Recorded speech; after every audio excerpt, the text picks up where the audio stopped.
Hello everyone. It seems to me yesterday we had an International Children's Day, and because of that reason, a surprise for you, Proste wykłady o trudnych sprawach, so simple lectures concerning difficult things in English today, especially for you. We'll be talking today about depopulation, which is commonly perceived as a threat.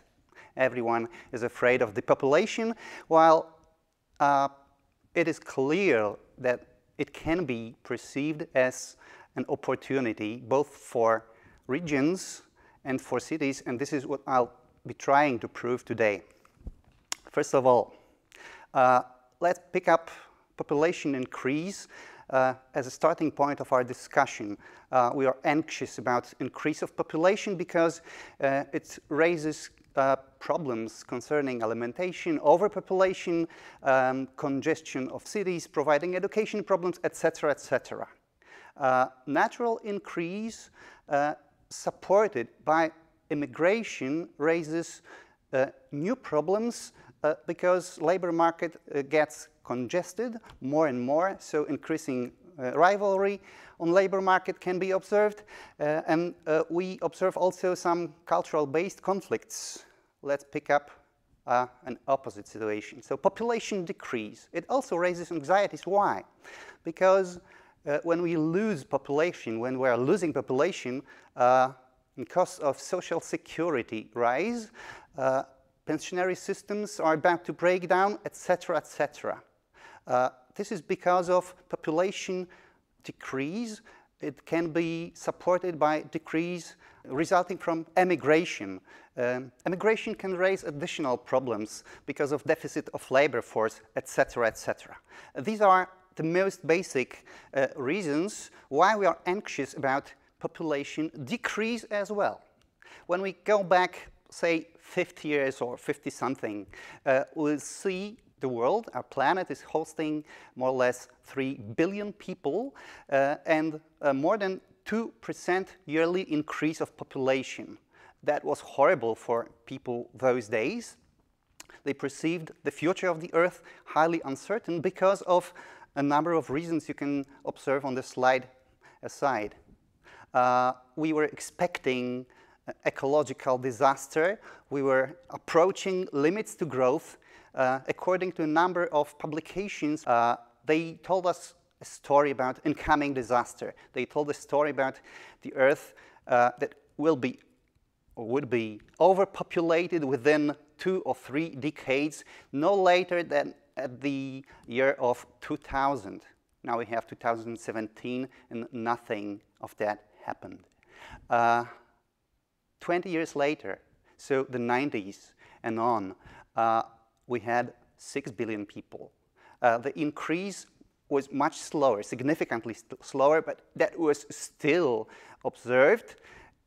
We learned that apart from overpopulation, we'll be losing our resources. First of all, oil, then coal, natural gas, etc., etc. When we pick up any information presented in serious either TV programs or publications or internet sites, as you can observe here, we would learn that we are running out of anything. School handbooks followed that story. So we teach our kids that we are running out of their resources. But nothing of that happened until today. Why this is so? Why we are anxious about our future? Why we are anxious about changes? Because changes themselves means anxiety. Because we are afraid of both increase and decrease because of our very psychological nature. This is the main reason. Our heads make us be afraid of anything that changes. We perceive states as safe, while changes are something we are afraid of. Indirect conclusion is that the present population is the best possible because we are anxious of both increase and decrease, it leads to a concept of population optimum.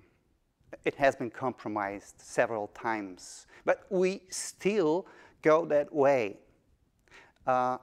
Let's see that decrease may be advantageous. Less people means lower congestion of cities, means less traffic jams, means shorter travel to work and back, so low fuel consumption, less stress, better life for us and for the environment.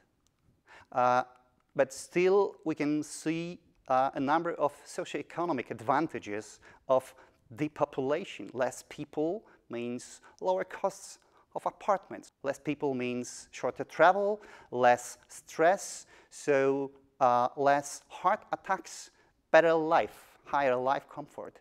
To me, a trial to reverse the irreversible is a fake challenge. A real challenge is to try to meet our new circumstances by everyone, particularly by the state administration, for examples of real challenges that could and should be met are presented here. The first one is a deficit of labor force. Everyone complains. What will we do about that? It's enough to increase the ratio of active population by raise of pensionary age. It's highly unpopular, I know it. We can attract the unemployed. There are plenty of attractors. The second problem and the second exemplary solution, labor force competences and potential are getting down. Why do we keep restrictions on labor of skilled immigrants? Why doctors coming to any highly developed country have to start from the most basic physical jobs? There are doctors. Why can't we use them? The third thing, pensionary systems break down.